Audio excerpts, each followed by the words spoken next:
congratulations again on the film. I'd love to kick us off with a question for everyone. A role is something on the page, but then it often becomes something a lot more when you're on set. And I'm curious for each of you, what is something essential or surprising that you discovered about your character while you were filming? And Leo, I'll come to you first.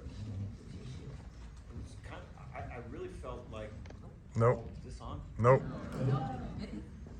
Wow, thank you. Paul sets up that ecosystem for us. He gives us the backstory. I mean, I knew that this character was based on the Weather Underground. There was this book called Days of Rage, late 1960s revolutionaries, modern day context. But then he does a tremendous amount of wrecking and location scouting, so then you get to integrate yourself into the sort of culture and the community of these locations that I felt like played a huge part, because we got to work with a tremendous amount of first-time actors, real shop owners. The military was real military, the corrections officers, the nurses. So it brings this kind of life to the character, and I think one of the first things that made me realize who Bob was when we went up north to this place that I'd never been in Northern California called Eureka, and I was like, wow, there's a whole culture of people here that are kind of, as Paul likes to call them, hipnecks. They're like hippies, but they're also rednecks. They don't tread on my land, get off my property, but I'm woke. And I was like, whoa, maybe that's Bob. Tiana, what about for you?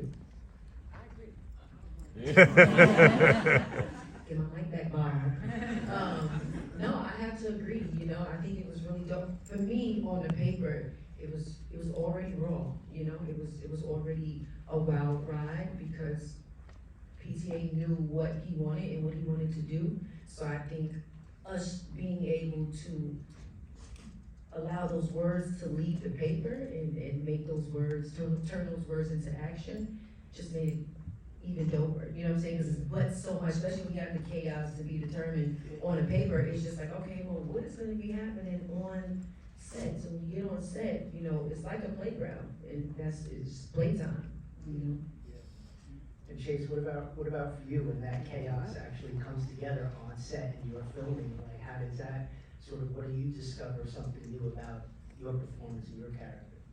I think that the thing that I discovered quickly is how Willa's stamina is almost never ending, and trying to keep up with that was a workout in itself. But I think also getting to quietly observe Tiana and Leo, and just kind of pick up pieces from them, and with further conversations with Paul, I really got to see the full scope and the growth and confidence of Willa.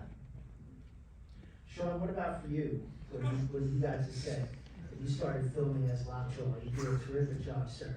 What was something maybe new that you discovered about him while you were filming? It was more of a question. I just didn't understand how I wasn't more often considered for romantic comedy.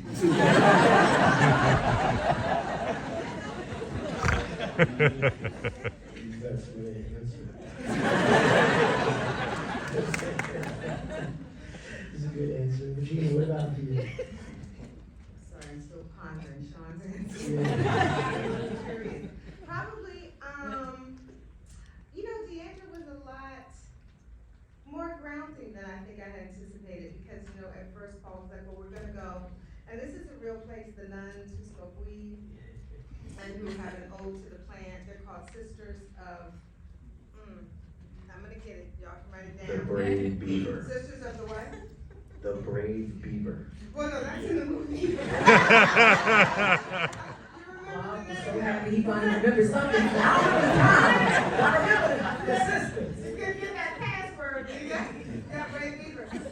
But anyway, they are real, and I think discovering some real, like Leo said, pockets, in the world, that they really do that. I think we met them. And so I think just kind of discovering new communities that are positive. They have a lot of medicinal things. So it's, they really grow it organically. I mean, it's great. I'm not doing a sales pitch, but it is one of the places that I would trust.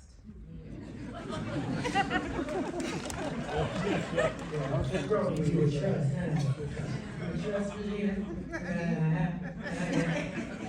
Benicio, what about for you? Did you feel like being around all of these non-actors sort of helped you find more authenticity in the performance? Yeah. But going back to the first question, when Paul talked to me about the character, which is something that I remember maybe a couple of days ago, which is he sent a picture of a poster of a tiger dressed in a judo kimono. And then that was the description, and that's all I knew about the character. I guess it did make sense in some ways, emotionally maybe, but that's how Paul was communicating right off the bat. Tiger in a kimono. You know, I think the magic of this film is you all deliver incredible, unique performances. But I also think when you come together as an ensemble, it is pure magic. I think Paul gives you so many different looks at all of you opposite one another, and I'd love to get into that a little bit. Tiana, I'll start with you, because early on in this film, you have these sort of dueling relationships with Sean's character and Leo's character. I love the physicality of your performance, especially the scene where you're in the bathroom stall and you're trying to get out, because I feel like Perfidia doesn't say anything in that scene, but she tells you everything about who she is and what she believes in the way she maneuvers out of that stall. So I'd love for you to talk about working with both Sean and Leo to sort of craft these two distinct relationships that are very opposite one another, but when put together, they fuel the entire story moving forward. That's a good question. For me, I feel like good conversation is important, you know, to scope out what this scene is gonna be, what it's gonna look like, what the movements are gonna feel like. And again, I know I keep saying playground, but we play, you know, it's a lot of different takes. One take, he was like, give me my hat and my gun. And when he said that, I said, oh, my hat and my gun. You know, like I was very like, I was very clear on that. So it just really depends on like, you know, what we're feeling, you know, in that moment. But I think, you know, as a team, we come together and we figure out how to do it. The same thing with me and Lee, you know, we just kind of play around and we see what works and really made the best take win. Sean, I'd love to come to you too about working with Tiana and Chase. You have some pretty supercharged sequences that bookend the film. You know, Colonel Lockjaw's relationship with Perfidia is a little bit more, you know, lustful intensity, and then with Chase, there's more rage, you know, that's born from his desperation, you know, maybe his regret. So I'd be curious if you could talk about working with the two women and maybe what's something that deepened your understanding of who Lockjaw was and what he was about by working with the two of them.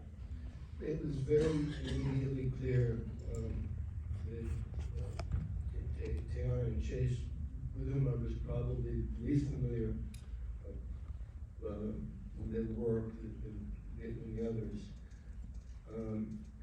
that these were extremely strong and inventive actors, and that there was something that was, I could relax knowing I'm gonna get surprised at each take. Beyond that, I've had a feeling since I read the script, more than say I have had in the past, at least as I recall. This experience reading the script that I'm kind of militantly abiding by. So, which is that I don't want anybody to have a less surprising experience. So I don't want to be quoted having said anything about it and relative to the narrative. But they were great. It was the whole thing was a gift to be working with this group and with Paul.